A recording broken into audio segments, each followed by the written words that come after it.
넌 우리 집안의 그림자일 뿐이야. 시어머니가 며느리에게 뜨거운 보리차를 일부러 쏟으며 말했습니다. 애 못 낳는 여자를 두고 제가 얼마나 고생하는지 아세요? 화상을 입은 팔을 부여잡고 있는 수진 씨에게 남편은 손님들 앞에서 대놓고 모욕을 했습니다. 수진이는 애도 못 낳으니까 정리하고 다른 여자 데려와. 3년간 참고 또 참았던 수진 씨가 마침내 폭발했습니다. 저도 사람이에요. 여자라고요. 이제 더 이상 무시하지 마세요. 그런데 바로 그때 현관문이 열리며 한 남자가 나타났습니다. 그가 내민 명함을 본 순간 시댁 식구들의 얼굴이 하얗게 변해버렸습니다. 술잔이 바닥에 떨어져 깨지는 소리와 함께 설마? 아이 못 낳는다고 3년간 모욕당했던 며느리에게 기적같이 나타난 구세주. 과연 그 구세주는 누구일까요? 이야기 시작하기 전에 구독, 좋아요, 버튼 꾹 눌러주시면 영상 제작하는 데 큰 힘이 됩니다. 그럼 수진 씨의 사연 시작합니다. 수진 씨는 결혼 3년째, 아이가 없다는 이유로 시댁에서 끊임없는 모욕을 당해왔습니다. 그러던 그날 시댁 모임에서 벌어진 일은 정말 상상을 초월했습니다. 오후 2시, 시댁 거실에는 친척들이 둘러 앉아 있었습니다. 탁자 위에는 빨간 고춧가루가 가득 들어간 김치찌개만 놓여 있었습니다. 수진 씨가 매운 음식을 못 먹는다는 걸 뻔히 알면서도 그녀를 위한 순한 음식은 단 하나도 준비되지 않았습니다. 시어머니가 국자로 찌개를 저으며 냉소적인 표정으로 말했습니다. 애도 못 낳는데 무슨 며느리야? 밥만 축내고 있네? 수진 씨의 얼굴이 순간 굳었습니다. 손에 쥔 수저가 미세하게 떨리기 시작했습니다. 마음속으로는 또 시작이구나 라며 깊은 한숨을 쉬었습니다. 옆에 앉은 친척 아주머니가 거들었습니다. 요즘 세상에 애 못 낳는 여자가 어딨어? 병원도 안 가나? 시어머니는 더욱 날카롭게 말을 이었습니다. 넌 우리 집안의 그림자일 뿐이야. 존재감도 없고. 그 순간 김치찌개가 부글부글 끓는 소리만이 정적을 깨뜨렸습니다. 수진 씨는 입술을 꽉 깨물며 침묵으로 버텼습니다. 차라리 못 들은 척하자. 그녀는 마음속으로 스스로를 달랬지만 가슴 한편에는 억울함이 치밀어 올랐습니다. 그런데 시어머니의 모욕은 여기서 끝나지 않았습니다. 더 충격적인 일이 벌어졌습니다. 시어머니가 갑자기 일어나더니 부엌에서 뜨거운 보리차 조연자를 가져왔습니다. 그러고는 수진 씨 옆을 지나가면서 마치 실수인 것처럼 뜨거운 보리차를 수진 씨 팔에 쏟아버렸습니다. 아! 수진 씨는 깜짝 놀라며 소리를 질렀습니다. 뜨거운 차에 데인 팔이 순식간에 빨갛게 달아올랐습니다. 불에 댄 듯한 화끈한 고통이 팔 전체로 퍼져나갔습니다. 그런데 시어머니는 미안하다는 말 한마디 없이 오히려 수진 씨를 나무랐습니다. 네가 조심했어야지. 왜 가만히 앉아있지를 못해? 수진 씨는 아픈 팔을 부여잡으며 당황했습니다. 분명 시어머니가 일부러 쏟은 것 같았는데 모든 것이 자신의 잘못이 되어버렸습니다. 유일하게 신우의 지연 씨만 수건을 가져다 주었습니다. 언니 괜찮아요? 하지만 시어머니의 눈치를 보더니 금세 물러나 버렸습니다. 수진 씨는 결국 고개를 푹 숙이며 작은 목소리로 말했습니다. 죄송해요. 그 순간 찻잔이 바닥에 떨어져 깨지는 소리가 났습니다. 수진 씨가 놀라서 놓친 것이었습니다. 모든 시선이 수진 씨에게 쏠렸고 그녀의 붉어진 팔은 여전히 화끈거렸습니다. 왜 내가 사과해야 하지? 마음속으로는 분노가 치밀어 올랐지만 입으로는 차마 말할 수가 없었습니다. 수진 씨는 설거지를 하러 부엌으로 갔습니다. 그런데 거실에서 들려오는 대화 소리에 발걸음이 멈췄습니다. 남편 도현 씨와 시어머니가 속삭이는 소리였습니다. 시어머니가 낮은 목소리로 말했습니다. 도현아, 이제 정말 결정해야겠다. 수진이는 애도 못 낳으니까 정리하고 다른 여자 데려와. 도현 씨가 대답했습니다. 어머니 말씀이 맞아요. 3년이나 기다렸는데 더 이상은 무의미하죠. 수진 씨는 믿을 수가 없었습니다. 설마 남편이 자신을 버릴 생각을 하고 있었다니요? 손에 들고 있던 그릇이 미끄러져 바닥에 떨어졌습니다. 쨍그랑!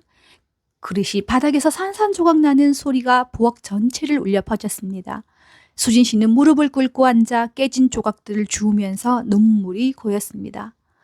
시어머니의 목소리가 다시 들렸습니다. 소리 안 나게 조용히 해. 그냥 이혼 소리 내밀어. 위자료도 많이 줄 필요 없어. 수진 씨는 깨진 그릇 조각을 쥐고 있는 손이 떨렸습니다. 3년 동안 이 집에서 온갖 모욕을 참아가며 살아왔는데 결국 이런 대화를 나누고 있었던 것입니다. 소리 없는 울음이 뺨을 타고 흘러내렸습니다. 수진 씨는 작은 목소리로 혼자 말했습니다. 내가 이 집에 왜 있는 거지? 그 순간 거실에서는 웃음소리가 들려왔습니다. 마치 수진 씨의 존재 자체를 비웃는 것 같았죠. 이 집에서 나는 정말 버려진 존재구나. 절망감이 가슴을 짓눌렸습니다. 수진 씨가 거실로 돌아왔을 때 더욱 충격적인 상황이 벌어지고 있었습니다. 남편 도연 씨가 손님들 앞에서 대놓고 자신을 모욕하고 있었던 거죠. 도연 씨가 술잔을 들고 큰 소리로 말했습니다. 애 못 낳는 여자를 두고 제가 얼마나 고생하는지 아세요? 정말 답답해 죽겠어요. 친척들이 맞장구를 쳤습니다. 그러게 말이야. 도연이가 정말 고생이 많지. 남자가 혼자서 얼마나 외로웠겠어?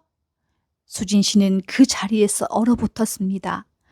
3년 동안 쌓여있던 모욕과 상처가 한순간에 폭발하려 했습니다. 가슴이 답답하고 숨이 막혔습니다. 도연 씨는 계속해서 말을 했습니다. 차라리 혼자 사는 게 나을 거예요. 쓸데없이 신경 쓸 일도 없고. 그 순간 수진 씨 안에서 뭔가 터졌습니다. 더 이상 참을 수가 없었던 거죠. 그녀가 갑자기 벌떡 일어나며 소리쳤습니다. 나도 사람이야. 나도 여자라고. 이제 더는 무시하지 마. 거실 안에 공기가 순식간에 얼어붙었습니다. 모든 사람들이 시선이 수진 씨에게 쏠렸습니다. 지금까지 조용하기만 했던 며느리가 갑자기 소리를 지르자 모두 당황했던 거죠. 수진 씨의 목소리는 떨리고 있었지만 분명했습니다. 3년 동안 참고 또 참았어요. 하지만 이제는 정말 끝이에요. 시어머니가 버럭 소리쳤습니다. 감히 누구한테 소리를 치는 거야? 하지만 수지 씨는 물러서지 않았습니다. 더 이상 침묵하지 않겠어. 그녀의 마음속에 확실한 결심이 서고 있었습니다. 바로 그때 현관문이 열리는 소리가 들렸습니다. 삐걱. 모두가 그 소리에 고개를 돌렸습니다. 누가 이 시간에? 중후한 체격의 남자가 당당하게 들어섰습니다. 값비싼 정장을 입고 얼굴에는 강인한 인상이 새겨져 있었습니다. 그 남자가 수진 씨를 보며 따뜻하게 말했습니다.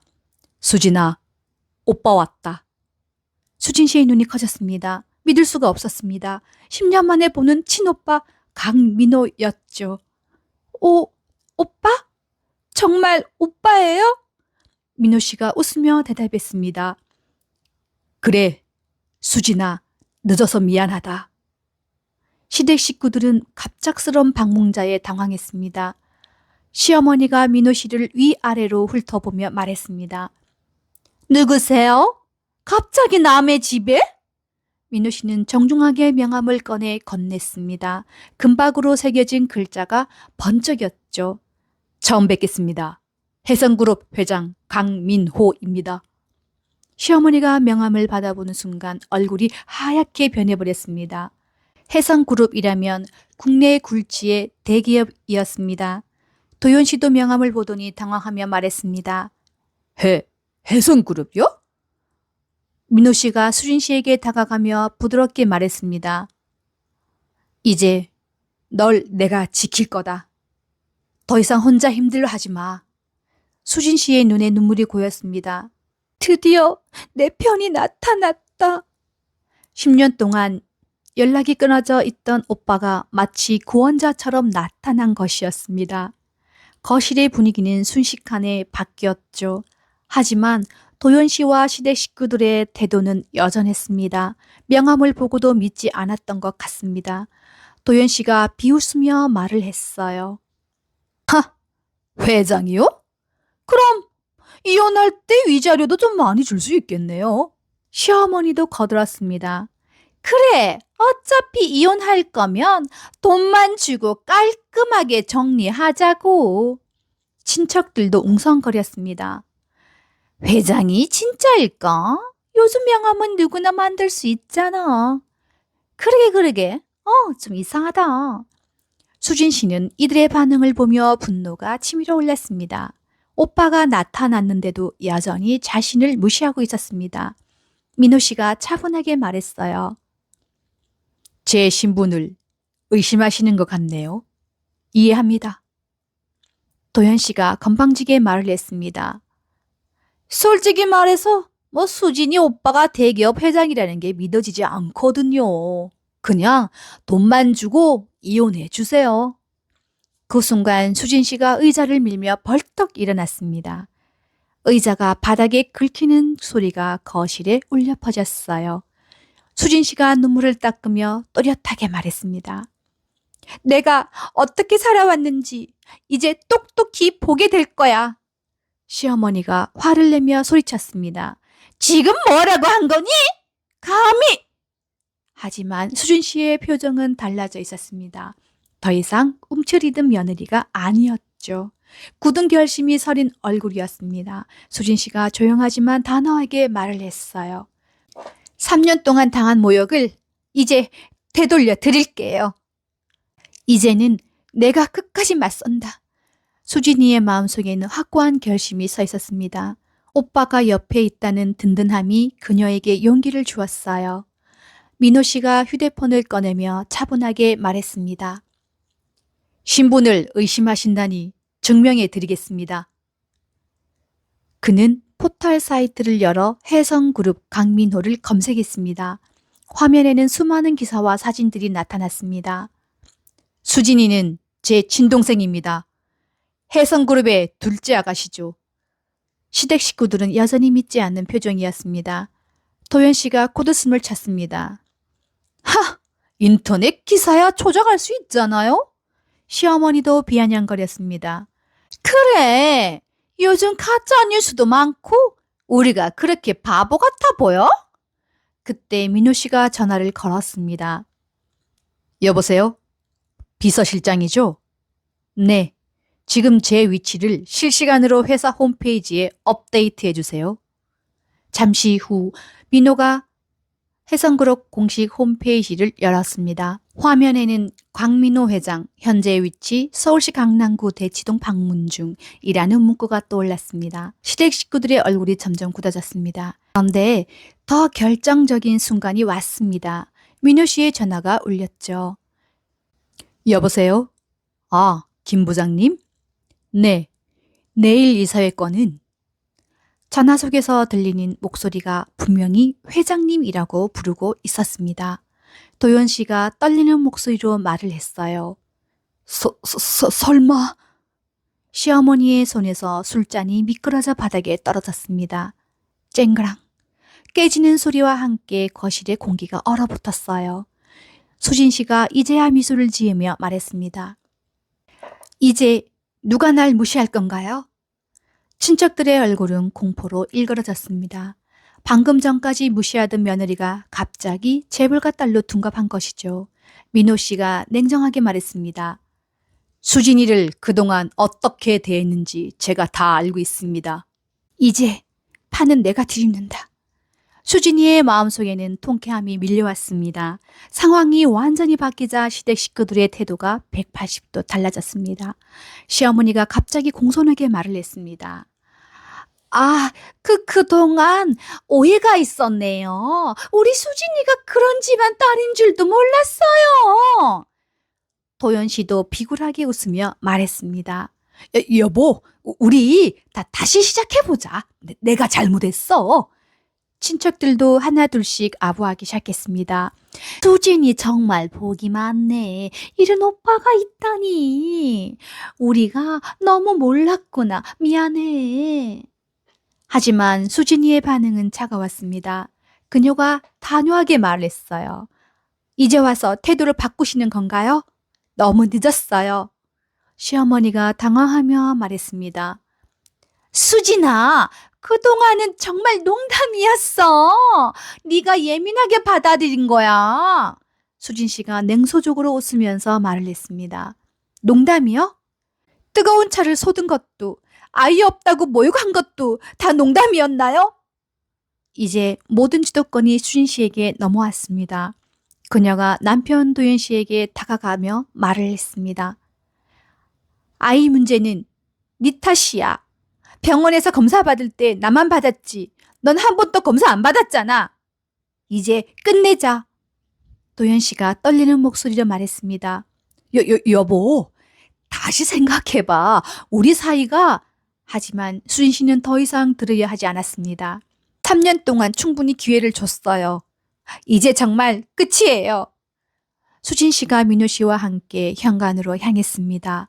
뒤에서 시댁 식구들이 붙잡으려고 했지만 그녀는 돌아보지 않았어요. 현관문을 나서며 수진 씨가 마지막으로 말을 했습니다.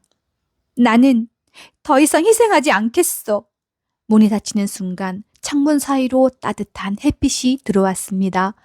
수진 씨의 얼굴에는 마침내 평온한 미소가 떠올랐습니다. 드디어 내 삶을 되찾았어. 그녀는 오빠와 함께 새로운 인생을 향해 걸어갔습니다. 한 달 후, 수진 씨는 이혼을 성사시켰어요. 도연 씨 측에서는 거액의 위자료를 제안했지만 수진 씨는 깔끔하게 정리하고 싶다며 최소한만 받았습니다. 그리고 현재 수진 씨는 오빠의 도움을 받아 작은 카페를 운영하고 있습니다. 매일 아침 햇살 가득한 카페에서 손님들을 맞이하며 행복한 일상을 보내고 있습니다. 가끔 시댁에서 연락이 오지만 수진 씨는 받지 않았어요. 과거는 과거일 뿐, 이제는 자신만의 삶을 살아가고 있기 때문입니다. 여러분도 혹시 비슷한 상황에 계시다면 참기만 하지 마시고 용기를 내어보세요. 때로는 당당하게 맞서는 것이 진정한 해결책이 될 수 있습니다. 오늘도 이 영상 끝까지 시청해 주셔서 감사합니다. 구독과 좋아요 그리고 여러분의 소중한 댓글 부탁드릴게요.